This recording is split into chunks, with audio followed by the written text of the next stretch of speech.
안녕하십니까, 닥터긴 바이블의 김성택입니다. 오늘은 간음의 관점에서 바라본 연애와 결혼 제6부 만악의 근원 혼전성관계 여성편에 대해서 말씀을 드리도록 하겠습니다. 만악의 근원 혼전성관계 여성편. 자, 한번 생각해 보셨으면 좋겠습니다. 여성분들이 한번 생각을 해 보셨으면 좋겠어요. 남자친구는 도대체 어떠한 존재인가요? 남자친구가 남편인가요? 아니죠. 남자친구가 어떤 법적인 지위가 있나요? 없습니다. 이거 기록에도 안 남는 존재죠. 예. 여러분이 만약에 불의의 사고로 갑자기 죽는다. 그럼 그 재산 중에 10,000원이라도 남자친구한테 갈까요? 만약에 제대로 된 유서를 써놓지 않은 상태라면은 가지 않을 겁니다. 예. 그리고 여러분이 만약에 불의의 교통사고를 당해서 이제 병원에서 정말 크게 다쳐서 뭐 연명치료를 해야 될지 말아야 될지 결정을 해야 돼요. 그거 남자친구가 결정하나요? 아니에요. 그거 가족들이 결정합니다. 예. 그래서 제가 보기에는 이 남자친구라는 어떤 존재가 무슨 약간 실력이 좀 부족한 운동선수가 FA 몸값 거품이 막 심하게 끼듯이 그 지위가 막 굉장히 거품이 껴서 남편처럼 이렇게 격상이 될 때가 있다고 해야 되나요? 근데 제가 보기에는 그렇게 좋은 이유로 그 남자친구의 위치가 격상이 되어 있는 것 같지는 않습니다. 예. 솔직히 결혼할 때까지 어떤 자기를 지키는 게 정절을 지키는 여성이라고 한다면 사실 결혼 전에 남편도 아닌 사람과 뭐 성관계를 맺을 수 있다 이런 사고는 사실 뭐 조금 표현이 심할지 모르겠지만 사실은 문란함에 가깝다고 할 수 있죠. 네. 남자친구라면 해도 된다. 만약 이런 기준을 갖고 있다면 뭐 남자친구가 만약에 뭐 5명이 있었고 10명이 있었다고 하면 5명, 10명하고도 할 수 있다는 건데 이게 사실은 문란한 모습이 아니라고 할 수 있을까요? 솔직히 이건 뭐 남자 입장에서 말씀을 드리면 남자는 다 동의할 거예요. 이건 사실 어떤 자기가 좋아하는 여성이 정말 자기가 뭐 사랑하는 여성 그런 여성과 이제 결혼을 한다고 가정을 할 때 그 여성과 이미 다른 남자가 뭐 성관계를 맺었다. 이거보다 괴로운 일이 있을 수 있을까요?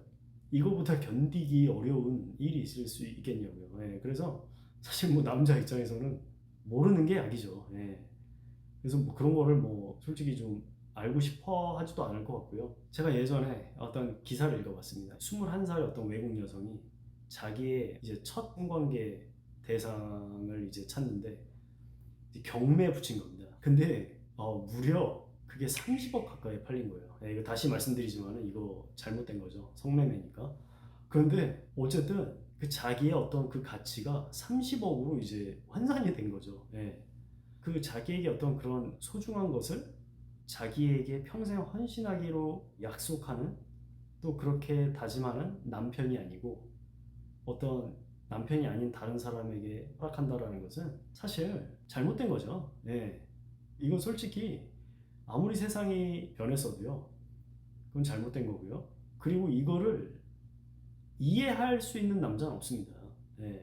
무슨 말이냐면 괜찮은 사람이 있을 수 없다고요. 네. 자기가 정말 좋아하는 사람이 사랑하는 사람이 이미 다른 남자와 잤는데 나는 그게 아무렇지도 않다. 제정신이 아니거나 사실은 그 여인에게 아무런 관심이 없거나 둘 중에 하나라고 생각합니다. 정말 좋아하고 사랑한다면 그게 얼마나 괴로운 일이겠어요. 감당하기 힘든 고통이죠. 제가 예전에 어떤 글을 읽었는데요. 어떤 여성의 이야기였습니다. 20대 초반부터 남자친구를 만나서 정말 뭐 뒷바라지 다 했다고도 과언이 아닐 정도로 옆에서 정말 서포트하고 막 다 해서 심지어는 이 여성 덕분에 그 남자는 전문직까지 결국 됐습니다. 그런데 40살 거의 다 돼서 이제 여자가 이제 우리 결혼해야 되는 거 아니냐 이런 식으로 이제 얘기를 하니까 남자가 자기는 결혼 준비가 안 됐다면서 이 여자를 차버렸어요. 예. 그 20살 초반에 만나서 이제 40살 가까이 돼서 이제 남자한테 버림받은 거죠. 물론 이제 뭐 안타깝죠. 안타깝고 진짜 남자가 나쁜 놈이라는 생각이 저절로 들죠. 그런데 이거 한번 생각해 봐야 됩니다. 이 여성이 정말 하나님이 하신 얘기 붙들고 절대 혼전 성관계는 안 된다라고 주장을 했다라면 둘이 결혼을 아마 했을 겁니다. 예. 아니면 뭐 최악의 경우 결혼을 못했다 하더라도 최소한 이 사람과 헤어지고 다른 사람과 만날 수 있는 기회가 있었겠죠. 그런데 이미 성관계 할 거 다 하고 하니까 남자 입장에서는 이제 뺀질뺀질하게 이제 결혼 미루다가 자기 이제 전문직 되고 나서 더 좋은 사람이 있을 것 같으니까 차버린 거 아닙니까, 솔직히.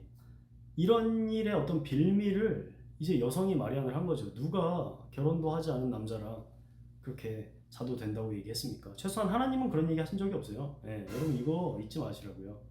다른 사람들이 그렇게 떠드는지 몰라도 하나님은 그런 얘기 하신 적 없고, 그리고 솔직히 얘기해서 본인의 양심도 그렇게 얘기하고 있죠. 예, 어떤 여성이 그 자기가 이제 결혼할 사람을 만났는데 이 여성이 이미 다른 이전에 사귀던 남자친구와 성관계 경험이 있었습니다.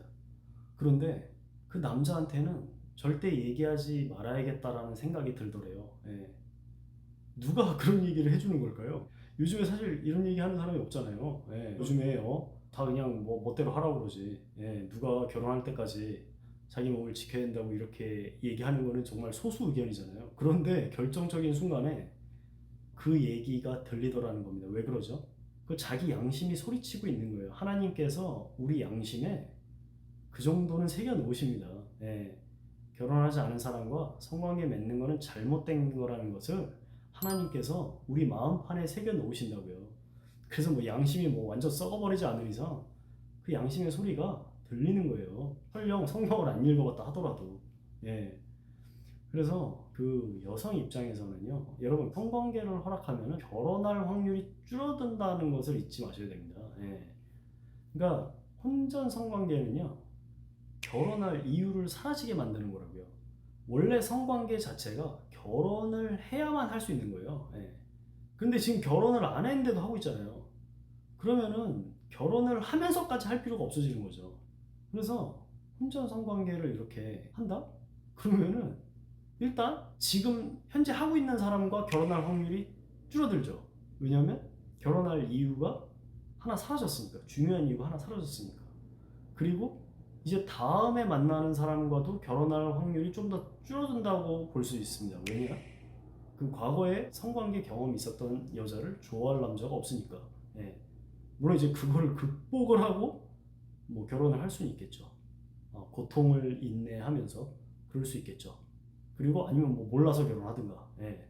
뭐 모르는 게 약이죠, 차라리. 그래서 뭐 내가 만약에 혼전 성관계를 한다, 뭐 기본적인 어떤 위험들, 뭐 성병이라든가 이런 위험들을 제외하더라도 정말 좀 냉정하게 얘기하면 그 두 가지 각오하셔야 됩니다. 첫째, 혼전 성관계를 할 때 그 무엇을 각오해야 되냐? 결혼 못할 각오. 왜냐면 지금 결혼해야 되는 이유를 하나 사라지게 만들었으니까. 예. 그리고 아이 혼자 키울 각오. 왜냐면 그 남자들 이마에 써 있는 게 아니잖아요.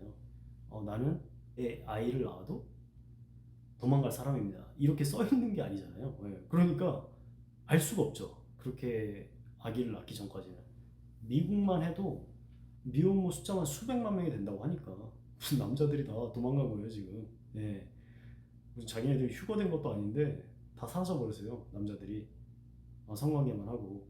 하지만 최소한 결혼하고 정식적인 어떤 절차를 거치면 그럴 확률이 훨씬 줄어든다는 거죠. 예, 물론 없을 거라고 장담 못하지만은.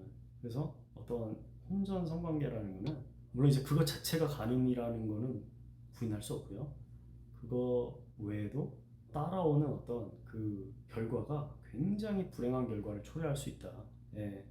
그래서 저와 여러분이 하나님의 말씀을 존중하고 하나님의 말씀을 지키도록 최선을 다해 노력을 해야 됩니다. 그리고 솔직히 어떤 여성이 성관계를 허락하는 입장이기 때문에 솔직히 여러분이 어떻게 보면은 키를 가지고 있는 거죠. 그래서 그 여러분이 정말 뭐 결혼을 해야겠다고 결심을 하시면은 당연히 남편과 해야 될 생각을 해야지 무슨 뭐 남자친구랑 해야 된다?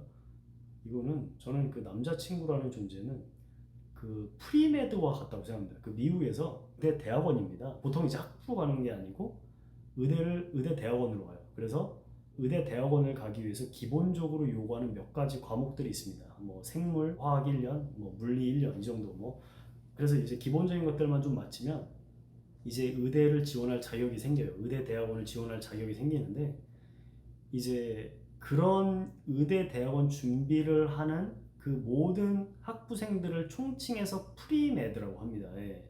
그래서 이름이 좀 그럴싸하잖아요. 그래서 옛날에는 이제 우리나라엔 조금 이제 생소한 개념이어가지고 프리메드라고 하면은 의대생인 줄 알고 이렇게 착각하던 시절도 있었습니다. 그런데 그 프리메드라는 거는 정말 생물 한 과목만 듣고 있어도 프리메드라고 자기를 부를 수 있거든요. 예, 그래서 예전에 뭐 우스갯소리로 이제 뭐 한국 사람들은 다 프리메드라고 미국 유학생들은 다 프리메드다 뭐 이런 얘기도 제가 들었던 적이 있는데 어쨌든 그 프리메드라는 거는 정말 자기가 의대를 가고 의사가 되기 전까지는 사실상 아무 의미가 없는 거죠.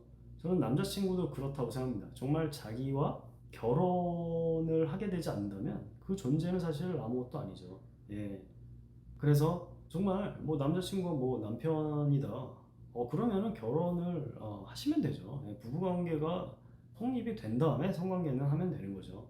그래서 남자친구이기 때문에 성관계를 해도 된다. 이거는 스스로를 정말 크게 속이는 거다. 예, 그렇게 생각을 하고요. 솔직히 뭐 그 남자친구가 사실은 어떤 존재였다는 거를 그 소위 말한 이제 헤어진 커플들을 보면 쉽게 알 수 있죠. 예.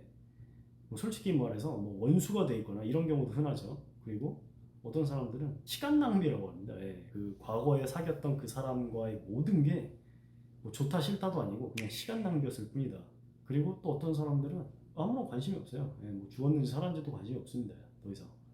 근데 이제 그런 관계가 될 수도 있는데 성관계부터 한다? 이거는 당연히 잘못된 거고 그 사전적 정의에 의해서 간음일 수밖에 없다. 예, 그렇게 생각합니다. 네. 자, 다음 편에서는요. 제 7부 동성애 그것에 대해서 한번 짚어보도록 하겠습니다. 예, 감사합니다.